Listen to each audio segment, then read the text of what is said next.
ভাই গোপনে হোয়াটসঅ্যাপে আপনার প্রিয় মানুষটা যদি অন্য কোনো ব্যক্তির সাথে কথা বলে, তাহলে এটা কিন্তু আপনি সহজেই ধরতে পারবেন এবং দেখতে পারবেন। যেমনটা দেখতেছেন আমার মোবাইলের স্ক্রিনে, এইটা হচ্ছে মূলত আমার প্রিয়জনের ফোন এবং হোয়াটসঅ্যাপ। তো এই প্রিয়জনের ফোনের হোয়াটসঅ্যাপে কি হচ্ছে এবং আমার অজান্তে প্রিয়জনের হোয়াটসঅ্যাপে কোন ব্যক্তি কল দিতেছে আমি এইটা কিন্তু জানি না। কিন্তু এইখানে আমি একটা টেকনিক করব। আমার এই প্রিয়জনের হোয়াটসঅ্যাপে কি হচ্ছে, কোন ব্যক্তি কল দিতেছে, সমস্ত কিছুই কিন্তু চলে আসবে আমার ফোনের হোয়াটসঅ্যাপে। এইটা কিভাবে সম্ভব? চলুন আমরা কিন্তু আজকে দেখব সেইটাই এই ভিডিওর মাধ্যমে। এই দিকের এইটা হচ্ছে আমার গার্লফ্রেন্ডের হোয়াটসঅ্যাপ এবং এই দিকেরটা হচ্ছে আমার ফোন। এর জন্য প্রথমে আপনাকে যে কাজটা করতে হবে, আপনার ফোন থেকে সরাসরি গুগল প্লে স্টোরটাকে ওপেন করতে হবে এবং এইখান থেকে সার্চ করে এসে আপনাকে লিখতে হবে হোয়াটসঅ্যাপ লিখে এটাকে আপনার ফোনে আপনি ইনস্টল করবেন এবং এখান থেকে এগ্রি অ্যান্ড কন্টিনিউ আপনি এই অপশনের উপরে একবার ক্লিক করে দিবেন। এখান থেকে অ্যালাউ চাবে অ্যালাউ করে দিবেন। দেন এখান থেকে ডান দিকে উপরে দেখুন একটা থ্রি ডট মেনু, প্রথম যে অপশনটা আপনি এখানে একবার ক্লিক করবেন। সো ক্লিক করা মাত্রই আপনার ফোনে এরকম একটা কিউআর কোড বেরিয়ে আসবে।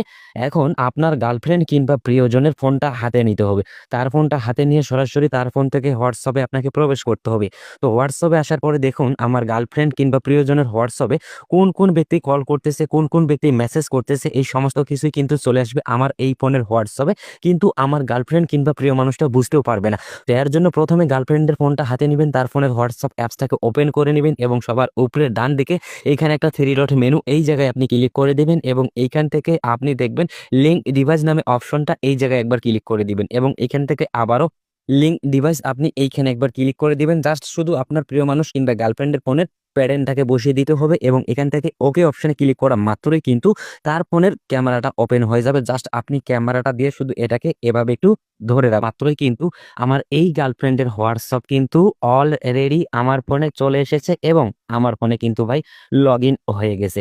এখন দেখুন আমি আমার গার্লফ্রেন্ডের ফোনের হোয়াটসঅ্যাপে যা দেখতেছি, আমার ফোনের হোয়াটসঅ্যাপেও কিন্তু একই জিনিস দেখতেছি। এখন থেকে আপনার গার্লফ্রেন্ডের হোয়াটসঅ্যাপ এইভাবে যদি আপনার ফোনে লগ ইন করতে পারেন, তাহলে আপনার গার্লফ্রেন্ডের হোয়াটসঅ্যাপে যে কোনো ব্যক্তি একজন কল করবে, ওই কলটা যেমন আপনার হোয়াটসঅ্যাপে আসবে, তেমনভাবে আপনার গার্লফ্রেন্ডের ফোনেও থাকবে।